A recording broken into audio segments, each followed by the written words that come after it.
up, everybody? Welcome back to Easy Business with Eric Miller. I'm your host, Eric Miller, and once again, thanks a lot. Please subscribe and hit the like button if this video is useful to you guys. I have a big question for you guys today, which is how many of you want to start a business but don't have money, or you want to expand the business you already have but don't have the resources to do so, or you're simply trying to separate your expenses from business and personal expenses to better manage your accounting? Well, if used correctly, business credit can help you achieve all of the above. In this video today, we're going to talk about the foundational steps you need to take in order to build business credit. I've took a few notes here today just to keep on track with everything we're doing today. And I want to start off with the benefits, some of which I've just outlined above. For starters, I know for me, growing up, if you've read my introduction video, you know that I didn't have a lot of income and many resources to start a business. So oftentimes I started lean. It wasn't until I found out how to build business credit that I was able to take that credit and leverage it into business opportunities. For example, I got my hands on low interest or zero interest credit cards that I would use to buy inventory for Amazon stores and have a low risk using other people's money in order to start these ventures with limited risk on my side, and also had the ability to, worst case scenario, if I wasn't able to succeed, know that that's under my business name, and given the right structure, I wouldn't have to be liable for all of that debt, which I wouldn't recommend everyone to do.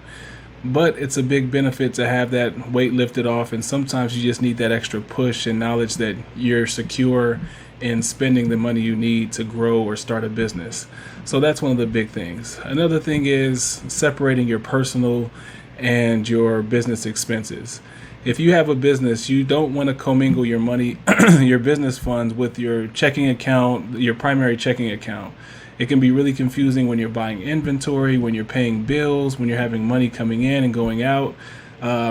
Using the same credit cards and same banking really makes things confusing. So establishing business credit and establishing the steps along the way that are required to build business credit will help you to have a better handful on your accounting and know what you're doing and know where your money's coming and where it's going in regards to your business finances. And if you already have a business, you have the luxury of expanding with business credit. So, for example, if you have a e-commerce store, maybe you run a boutique that sells clothing. Maybe you're strapped for cash and don't want to necessarily use the money that you've earned to put back into the business. Well, if you've built business credit and you have substantial lines of credit or credit lines, you're able to use those for those types of expansion with limited risk on your side. So that's one of the other advantages. And of course, there's the credit card perks. Just like you do with personal credit cards, there's tons of rewards and benefits, cash back, travel points, you name it, with using credit cards and different types of business financing. So those are just a few of the benefits that you get with building business credit to start off with. Now, before we jump into the nitty-gritty on how to build business credit, I want to talk about reasons why a lot of people fail at building business credit successfully. I took a few notes down here, and a few of the common reasons are you're applying for the wrong types of credit at the wrong time, you haven't established business credit yet, and you have poor personal credit history. Now, of course, I know the second one is obvious. You haven't established business credit yet. But a lot of times, I remember a long time ago when I tried to apply for my first store credit account, I was immediately denied. And I was confused. The reason being was, of course, that I had no credit. So my question was, how do I build credit if I don't have credit?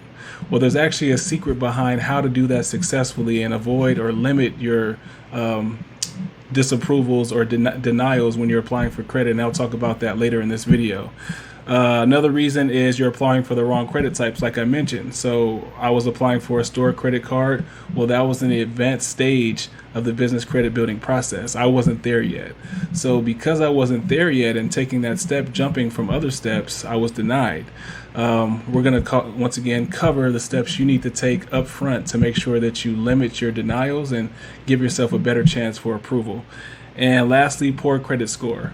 Now, while you don't necessarily need to have a top-notch credit score in order to secure business credit, if you want to expedite the process and have a lot more abundance in business credits to start, it really would help to have your credit score in order. So I won't talk about it in this video. I may do another video about how to, do some tactics to build your credit score up that are really effective and have, high rate of return when you implement these processes. But I will say that having your credit score in order makes the process a whole lot easier. You can't get away from that. But as long as you're diligent in making sure that you are repairing your personal credit as well as taking the necessary steps to build business credit, sometimes the personal credit doesn't matter as much. You might start off with lower limits but still secure the funding you need. But nonetheless, it's a process, and whichever way you decide to go, just make sure that you're not skipping steps. That's the most important part. So without further ado, we're going to jump into the 5 fundamental steps you need to take to build business credit. Now, I know I already kind of covered it up just a moment ago, but the first step is to make sure that you have a decent credit score. Now, like I said, it's not going to make or break your ability to receive business credit or get approval for business credit, but having your credit score intact is a big plus for you as far as what you'll be approved for. For example, if you're coming out with a, let's say 540 credit score and applying for a credit card, if you were to get approved, your limits might start off at anywhere between $200 and $300. Wouldn't really make a big difference as far as using that money to invest in a business and get things moving and going for yourself. However, if you're coming in with, say, 690, 740 above, things of that nature, you're likely to get a higher credit limit, maybe say $2,000 to $5,000, even more based off of your credit history. So having a good credit score to start with is a big benefit. Also, one thing to keep in mind, you'll hear and see a lot of times during credit applications that you have to use your personal social security number to apply for credit cards. But one thing you need to understand is that even though in some cases you use your personal credit to determine your eligibility for credit, it doesn't necessarily mean that you're personally liable for that debt. However, depending on how strong your personal credit profile is, that will determine your interest rate and also determine how much credit they're willing to give you based off of that information. So that's just a little tidbit I wanted to add in there. If your personal credit is not where you need it to be at right now, I wrote down a few tips for you guys to kind of help get your personal credit, on the right side of things without necessarily doing any kind of drastic measures. A few of the things you can do is pay off any small debts and any debts in collections. So, for example, if you have a jewelry card that you buy jewelry for, watches and things of that nature, if the balance is $300, instead of paying that $15 a month, pay the whole balance off in full. That will greatly impact your credit in a positive light. Also, if you have any collections on your account, make sure that you negotiate those with the collection agencies and get those off of your account as well. Oftentimes, for example, if you owe, say, $1,000, $1,500, you could maybe get away with paying $400 or $500 if you ask them if they would accept that. And also make sure they include a delete letter or confirmation that they won't come after you for further collections. I actually, I'm not ashamed to say that I had tons of collections. It seems like not too long ago, there were certain accounts that were delinquent for a long time that went into collections. I negotiated those down. I know one for sure was about $1,600.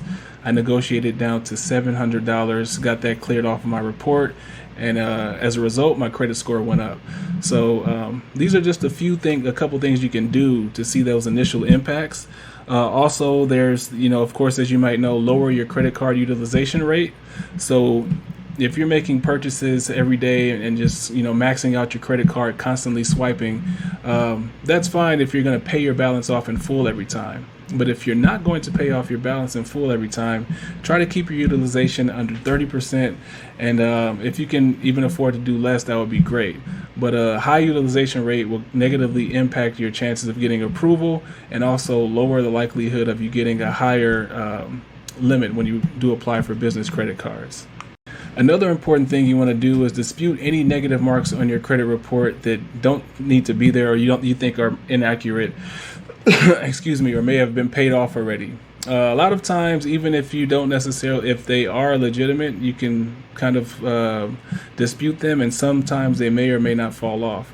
What you want to do is visit annualcreditreport.com, type in your information. They'll ask you some security questions, and you'll go from each profile from Equifax, TransUnion, and Experian, print out their credit reports on you, figure out which delinquencies or negative marks you have on your account, and then dispute those items. And they have a code or a number associated with each item that you can submit to each credit bureau. I've done that a few times myself and had amazing results. So I would highly recommend that. That's one of the quick and easy ways to get going. And in later videos, as I said, I have some really high value personal credit repair tips that I'll offer you guys in the future. But for now, those are some of the core things you can do to repair your personal credit and get you in the right shape for building business credit. One of the next things you want to do is set up your business entity. Now, if you're a sole proprietorship, you don't necessarily have to worry about getting incorporated or going to any of the incorporation services. You would strictly use your social security number. But for the purposes of building business credit and trying to separate your liability or limit your liability, I would highly suggest talking to your tax consultant or someone that's close to you that knows a little bit more about business, and find out which structure is right for you. I personally have used LLCs for my businesses. Found that they're very easy to set up. I like the structure that it has, the security features along with it, and it's been one of the great forms of forming a business for me. So I do LLCs personally, but there's S corps, limited liability partnerships, C corps. So you determine which legal structure works for you, and from there, go ahead and use a service like Zen Business or LegalZoom.com to make sure that you register your name and get that registered, and that would be one of the important steps that you would want to take for sure. After you've set up your business entity, the next thing you want to do is go ahead and get your DUNS number from Dun & Bradstreet and get your EIN from the IRS. A DUNS number is a 9-digit identifier that lets government agencies and other businesses have a good understanding of what your financial history is. So you want to make sure you get that if you're actually planning on, being a good steward of your business credit and paying things off on time and doing what you have to do to further grow your business credit profile. A DUNS number will help you do that. So anytime you apply for credit or any type of service that extends business credit, see if they allow you to submit your DUNS number with that along with your EIN.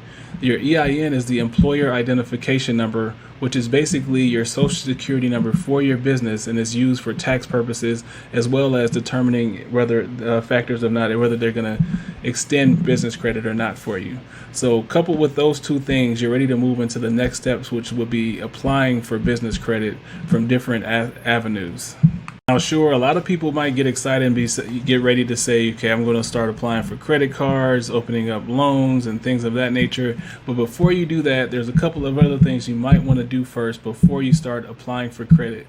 A couple of those things, or a few of those things, include opening up a bank account, setting up a phone line for your business, and also making a website, very simple website if you can, to kind of add extra layer of legitimacy to your business. If anyone was to ever give yourself a call or call your business and confirm any of the information you provided in the loan application, they can have a website that shows what you're about, what kind of services you offer, and a bank account that says, okay, this person has a legitimate business, and this funds will be directed to his business and not for his personal use. So those are a few things you want to have, and once you have those things set up in place, you will be ready to start applying for credit, but not the type that you might get all excited about, which are the plastic credit cards. One of the first things you want to start applying for are what's called Net 30 accounts. Net 30 accounts, Net 30 means that you have 30 days to repay something that you buy that you don't pay for it. For example, if I were to buy this monitor here, it may have cost me $500 out of pocket, but if they offer Net 30 terms, I would get the monitor and pay once an invoice comes to me. I would pay that amount off in full. So that's what net 30 is, and it's usually 30 calendar days before you have to repay the balance owed. So you can't make payments as if you had a, say, Best Buy credit card or things of that nature. You have to pay it off in full. But the benefit of that is that there are tons of net 30 companies out there or vendors that allow you to buy things on credit and offer net 30 terms, and also report your history to Dun & Bradstreet and help build your business credit and add an extra layer of protection to anyone that's looking at your profile, deciding to make a decision on you or not. Excuse me. One of the key things to note is that not all vendors are the same. They're not all equal. Some of them may offer, net 30 credit and allow you to buy anything under the sun, but a lot of them do not report to Dun & Bradstreet, which is key, or any of the other business credit bureaus. And if they don't report to the bureaus, you're basically wasting your time. So if you're doing this for the purpose of building business credit, make sure that you're opening accounts with vendors that will actually report your credit history. So to start, I'm going to give you guys a list of 3 vendors that I personally use and continue to use to this day that help you to establish credit. Each of them are very easy to set up. You can log on to each website, set up an account, and within the end of the day, you can sit there and buy anything that's in their catalog and have it delivered to you right away. So number 1 is Quill.com. Quill.com offers office supplies and a number of different things that you can use for a business startup. Pens, paper, even snacks and cleaning essentials. They have a long list of things in their catalog. So Quill.com, you go set up an account with them. When you check out, you do pay later, and you set up for net 30 terms to pay 30 days after an invoice is sent to you. So Quill.com is a great resource that will report to the credit bureaus. And what I like about them is that you can build credit without even trying. So if, for example, you're at home, you need new dish soap, or you need new cleaning materials, or you run out of paper, instead of buying these materials from the grocery store, you can buy them at Quill.com and in effect help build your business credit. That's one of the great benefits to that. You can quickly have a lot of turnover and have a lot of credit lines using Quill.com. So that's one of the great resources. Another one is Uline.com. Uline's another great resource. With them, you usually have to spend about $50 or more before they report to the credit bureaus. And they have some things that you may or may not find useful depending on which industry you're in. But regardless of what, if you don't necessarily need the items you buy, you can simply resell it on OfferUp, eBay, things of that nature. And but I do believe they have a lot of useful things that outside of the typical norm that you can buy and use. There's a lot of utility in them, but it's a great resource. So Uline.com is where you would go for them.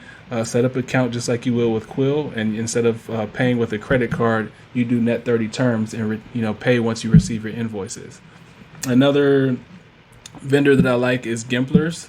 They're really great as well. They also, I think, have a $50 limit, or anywhere between $50 and $100 limit before they report to the credit bureaus.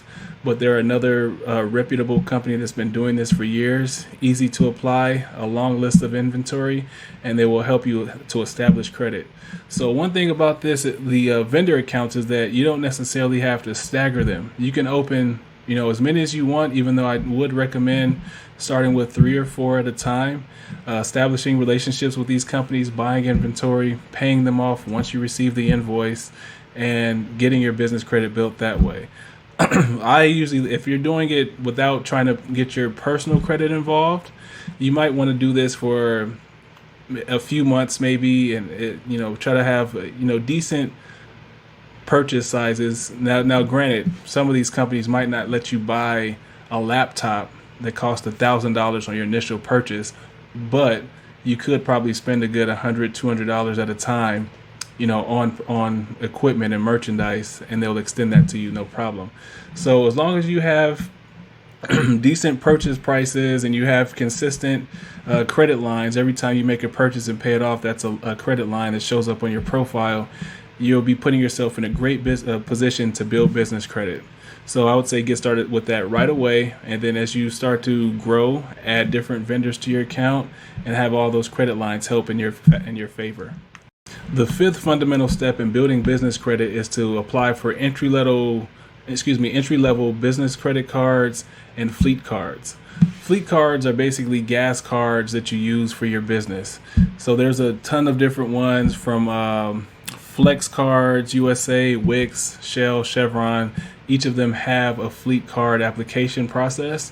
Generally speaking, they will ask for personal guarantees for the first year, but you can take that personal guarantee off of your account after you show a year of continuous payments.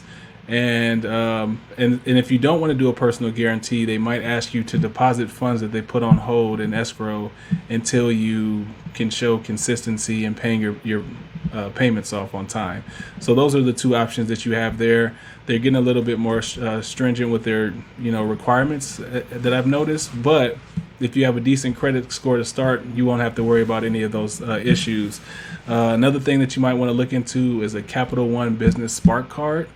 I find out of all of the cards, this is one of the most accessible for anyone that's starting out with a business or may not have the best credit. Still make sure that you do your research, do your due diligence, and make sure that it's right for you. But this is just, I think that's a great card to have. I probably have about 3 or 4 of them myself. And it was one of the first cards I'd always start with whenever I start up an LLC. I start with that one and gradually grow to the next one. So once you have those 3 things in order, you have your Spark card, your Fuel card, your Net 30 accounts.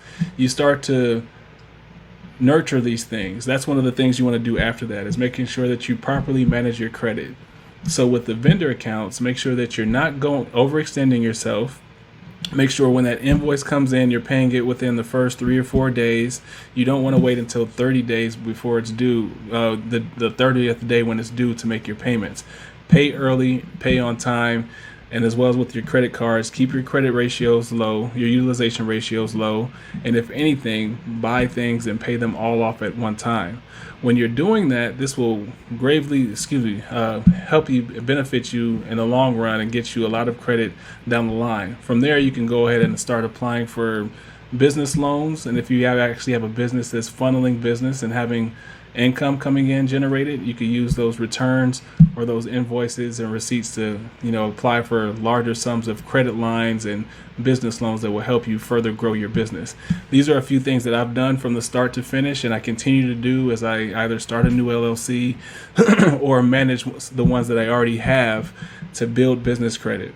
If you can follow these steps today, you could easily start to see 6 figures in no time, but you have to follow the process and not skip the steps. So thanks a lot for watching this video. If you have any questions or comments, please leave them in the section below. I'll also leave a link to any kind of resources that I have in the description below. And outside of that, thanks a lot. Subscribe and hit that like button. I really appreciate it. And I'll talk to you guys soon. Thanks again.